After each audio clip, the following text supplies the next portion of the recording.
In the stillness of night, the serene quiet is torn apart by blood-curdling screams and the haunting howls of unseen forces. You wake to a scene of utter chaos, the darkness alive with shadowy figures whose movements are swift and deliberate. As your eyes adjust, a chilling realization dawns. They are Apache warriors, legendary across the desert for their fearsome tactics and uncanny stealth. It's as though they have emerged from the earth itself. Their arrival silent, yet devastating. Stories of their lightning-fast attacks, unparalleled horsemanship, and their ability to vanish without a trace have traveled far and wide. But the most harrowing tales are of what awaits their captives.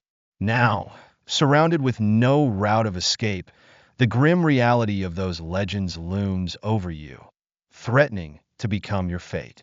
Throughout history, the Apache's treatment of captives has sparked both fear and fascination.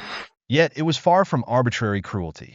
Their actions were deeply rooted in their cultural traditions, warfare strategies, and spiritual beliefs, values shaped by centuries of living in harmony with the unforgiving desert. On today's History on Fleek, we delve into the multifaceted customs surrounding Apache captives, exploring their practices of adoption, assimilation, and in some cases acts of retribution that are difficult to imagine. The Apache, a people whose legacy stretches deep into the ancient landscapes of the American Southwest and northern Mexico, have often been misunderstood. Their practices served profound purposes, asserting power, exacting revenge, and reflecting the spiritual fabric of a people determined to protect their way of life from intruders. The Apache homeland originally encompassed vast stretches of the southwestern United States and northern Mexico.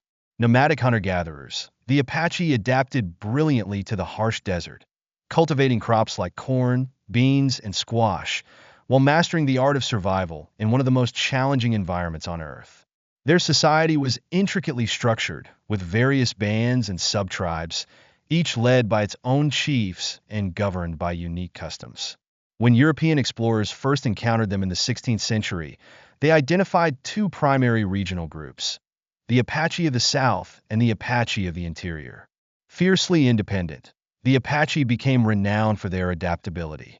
They were expert hunters, gatherers, and eventually skilled farmers who eked out a living from the desert's unforgiving soil.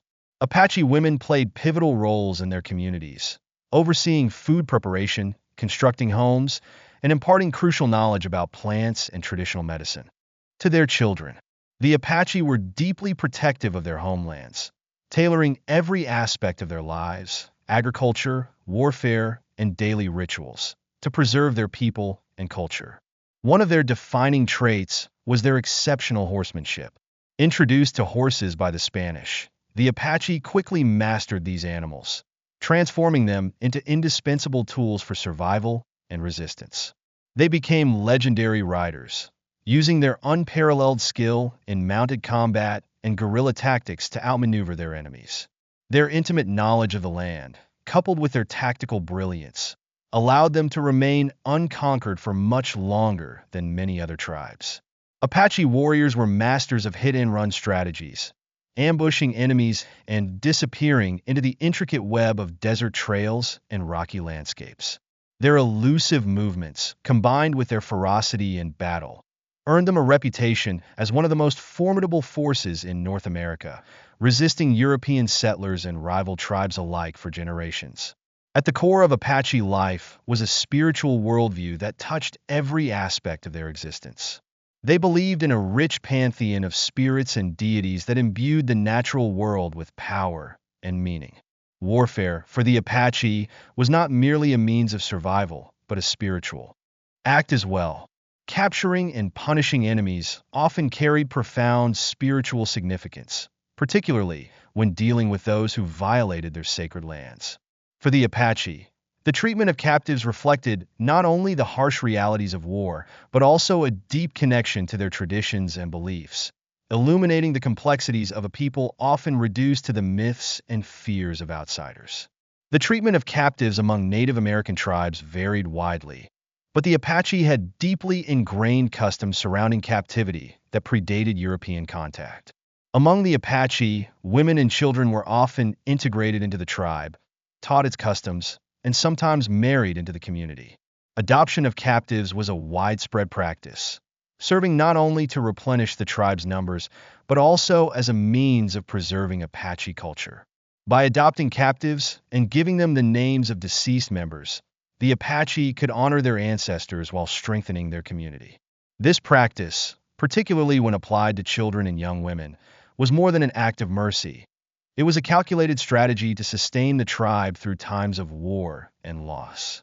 Adoption allowed the Apache to replace those lost in battle while maintaining their cultural identity in a world of constant upheaval. However, this process of assimilation was not without its cost to the captives. Stripped of their original identities, they were fully absorbed into the Apache way of life, often severing all ties to their past. For men, especially warriors from rival tribes or European settlers, the fate of captivity was rarely one of assimilation. Instead, they often faced brutal consequences. Across Native American cultures, the treatment of captives was deeply symbolic, reflecting each tribe's unique cultural values. Among the Apache, captivity, especially during periods of conflict with European settlers, was a means of asserting dominance, exacting revenge, and resisting external threats. The Apache employed elaborate methods of punishment and torture, designed not merely to kill, but to break the spirit of their captives. These public displays of suffering served to reinforce tribal authority, honor their fallen, and send a powerful message to any adversaries. Punishment of captives also held spiritual significance. The Apache believed that such acts could honor their gods and bring strength to their community. In these rituals, captured warriors were expected to exhibit courage and resilience, often by singing death songs. These songs, in which captives boasted of their deeds and declared their bravery, transformed their final moments into a testament of defiance. Even in death, a warrior could assert their dignity, earning a measure of respect from their captors. One of the most enduring symbols of Apache resistance is the legendary leader Geronimo. Known in Apache as Goyakla, meaning the one who yawns, Geronimo was anything but passive. After the massacre of his family by Mexican soldiers in 1851 at Llanos, Geronimo's life became defined by his unrelenting quest for vengeance. His raids against Mexican and U.S. forces cemented his reputation as a tactical genius and a fierce defender of his people. Geronimo's leadership during the Apache Wars, a series of conflicts between the Apache and the U.S. government from 1849 to 1924, exemplified the tribe's resilience against colonization. These wars were fueled in part by policies such as the Indian Removal Act of 1830, which forcibly displaced native tribes from their ancestral lands. Geronimo's mastery of guerrilla warfare and his ability to evade capture made him a legend among his people and a formidable foe to his enemies. Even when confined, he managed to escape multiple times, leading his followers back into the wilderness to continue their resistance. His final surrender in 1886 marked the conclusion of the Apache Wars, but Geronimo's legacy endured. After his capture, Geronimo's life took an unexpected turn. Once a feared warrior, he became a public figure, displayed at fairs and exhibitions as a living symbol of the Apache spirit. He even appeared in President Theodore Roosevelt's second inauguration parade in 1905, embodying the complex legacy of resistance and adaptation in the face of overwhelming odds. Until his death in 1909, Geronimo remained a powerful symbol of Apache resistance and resilience, embodying the unyielding fight of his people to maintain their freedom and way of life. His story, intertwined with the struggles of the Apache, serves as a poignant reminder of their determination in the face of overwhelming adversity. The practice of ritualized punishment was not unique to the Apache. It was a common aspect of warfare among many Native American tribes during the American Indian Wars. For the Apache, however, these punishments were methodical and deeply symbolic. Captives often endured escalating pain, beginning with mild harm and intensifying over time. This deliberate infliction of suffering was designed not only to punish, but to instill terror in their enemies and dissuade future encroachments. Captives might be subjected to burning, coal by coal, rather than being engulfed in flames at once, ensuring prolonged agony.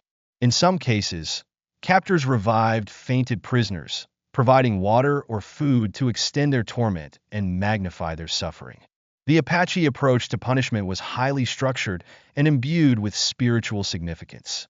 Pain was inflicted gradually, often beginning with less sensitive areas of the body and escalating to more excruciating injuries. These ordeals could last for days or even weeks, with the suffering seen as a means to achieve spiritual balance. The Apache believed that such acts could appease their gods, protect the tribe, and secure victory in future conflicts.